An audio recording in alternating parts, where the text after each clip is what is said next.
इस शानदार मीटिंग के लिए पूरा कमेटी और गांववासियों को बहुत बहुत हार्दिक धन्यवाद देता हूं।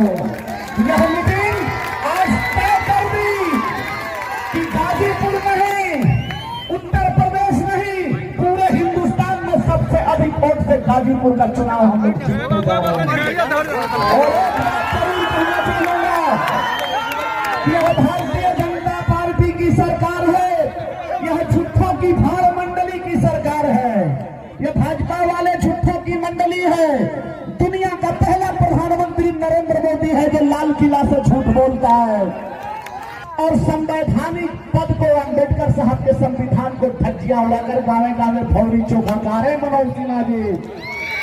मैं कहना चाहता हूं तारे के लोगों याद करो, आप सुनो जरा, आप सुनो और पॉइंट की बात बोलता हूं। आज से 2-3 साल पहले यही मनोज सिन्हा आए थे बारा गांव के रेलवे स्टेशन पर और कह के गए थे कि बारा के रेलवे स्टेशन को नई दिल्ली जैसा रेलवे स्टेशन बना दूंगा।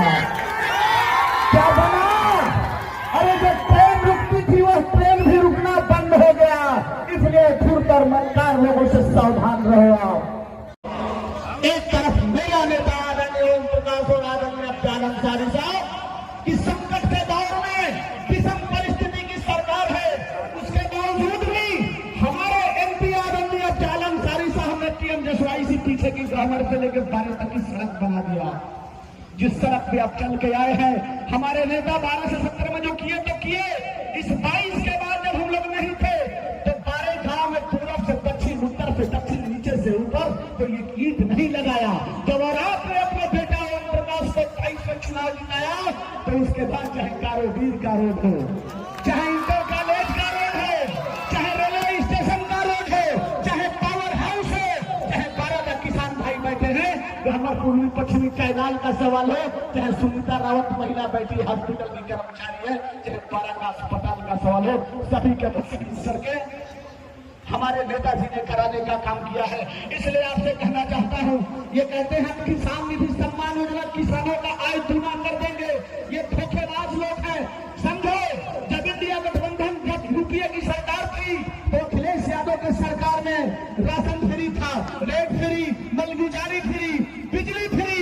जब ये सरकार आई है तो सारे के सारे बिल दूना कर दिया, बिजली का बिल दूना कर दिया, यूरिया चुरा लिया, खाद बीज मिलना बंद हो गया और उसके बाद इसने क्या किया, यूरिया के गड़ी से 5 केजी कम कर दिया। ये तो दो बात हो गई ना कि धोती खोल के पगड़ी पहना दो, ये धोती खोल के पगड़ी पहनाने वाले लोग हैं। इसलिए 12 के किसान भाइयों याद रखना, आप 10 साल से खेतों में साड़ हाँक रहे हैं। इसलिए कसम है भारत की संविधान की, कसम है अफजाल और ओम प्रकाश सिंह, 10 साल से साड़ हाँकते हो, इस बार साड़ के मालिक को हाँक दो। ये अंधभक्त है, इनका आंख नहीं खुलेगा। ये वो लोग हैं, अरे कुत्ता का बच्चा भी होता है तो 7 दिन में उसका आंख खुल जाता है, अंधभक्तों की आंख 10 साल में भी नहीं खुला। आज बेरोजगारों का सवाल है, यही कोरोना जब काल था तो इस 12 में मैं गिना हूं, मंत्री जी ने काउंटिंग कराया था, 700 एमपी साहब ऐसे बेरोजगार थे कि कोरोना काल में इनकी नौकरी छूट गई। कोई 12 में फुल्की बेचता है तो कोई छोटा व्यापारी बन के कपड़े की दुकान खोल के अपनी रोटी रोटी कमा रहा है।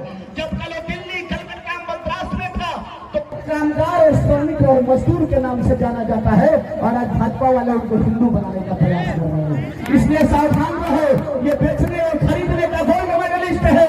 अगर बेचने में चाय बेचा, गाय बेचा, हिंदू बेचा, मस्जिद बेचा, मंदिर बेचा, मजार बेचा, आज अयोध्या में श्री राम को बेच रहे हैं। इस तरह से खरीदने में भी ईडी खरीद लिया, सीबीआई खरीद लिया, एमपी खरीदा, एमएलए खरीदा, राज्यपाल खरीद लिया, जो गांव में गली गली हमारे एलजी साहब घूम घूम के प्रचार कर रहे हैं। इनसे सावधान रहो। ये बात इसलिए कहना चाह रहा हूं कि जरा समझो, आप ये भाजपा वाले हैं। आप कहते हैं ना, ये राम कहते हैं, राम को लाने वाले नीरव मोदी को नहीं ला पाए, ललित मोदी को नहीं ला पाए, राम को लाने वाले गरीबों के लिए रोजगार नहीं ला पाए, नहर में पानी नहीं ला पाए। बगल का बिहार है, कहते हैं कि जंगल राज है, उस जंगल राज वाले बिहार में गाँव गाँव नौकरी बटी, गली गली नौकरी बटी। ये राम राज्य वाले जोगी जी के सरकार में गली गली अछत बटने का कार्य हुआ था। इसलिए इनकी हकीकत को पहचानो बेरोजगारों, नौजवानों। जिस तरह से आज हिंदुस्तान का माहौल खराब हुआ है, काफी विषम परिस्थिति है। मैं सलाम करूंगा आदरणीय अफजाल अंसारी साहब को कि लाख कोशिशों के बावजूद चट्टान की तरह ये टिके रहे था। इसलिए भगवा वालों से सावधान रहो। राम भी लड़े थे तो राम के पास सत्ता नहीं थी, सत्ता तो रावण के पास थी, सत्य अत्याचारी दुराचारी के पास था। उस तरह से हमारे आदरणीय अफजाल अंसारी साहब राम के प्रतीक है। इनके पास सत्ता नहीं है, संविधान है। इनके पास सत्य है, इनके पास ईमान है। इसलिए सत्य और ईमान के नाम पे एक बार साइकिल के बटन पर जरूर दबाने का कार्य करना। मंत्री जी का एक उदाहरण आज दूंगा। एक जी क्षमा चाहता हूँ आपकी बात।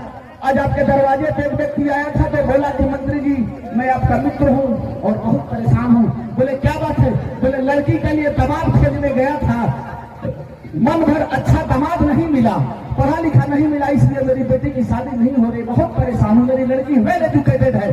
तो मंत्री जी ने उसको समझाया कि इसी बात की लड़ाई अफजाल अंसारी साहब लड़ रहे हैं। सोचो तुम अपनी लड़की के लिए अच्छा लड़का नहीं ढूंढ पा रहे हो। आप लड़की जब ढूंढने जाते हैं अपने लिए दामाद तो क्या कहते हैं? ये बचवा तू कॉलेज पढ़ल हो, ये बचवा तो रोजगार का बा, नौकरी करेला कि ना, कहाँ करेला, का बिजनेस बा, ई केहू ना पूछेला कि कितना बार घंटी हिलेला, कितना बार यार कांवर रहला, कितना बार जय श्री राम बोलला। इसलिए इनके हकीकत को समझो।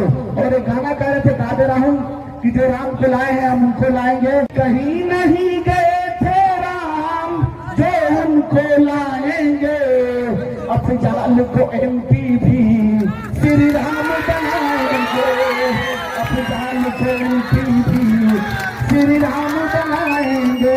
देखिए बात बहुत है, एक घंटा बोलूंगा खत्म नहीं हो जाएगा। हमारा सौभाग्य है कि मैं नेताजी का प्रतिनिधि हूँ और मैं अफजाल अंसारी साहब और मंत्री जी का प्रतिनिधि हूँ। मैं आप सबसे अपील करता हूँ कि आने वाले 1 जून को साइकिल पर अगर बटन दबा दिए और 4 जून के बाद इंडिया गठबंधन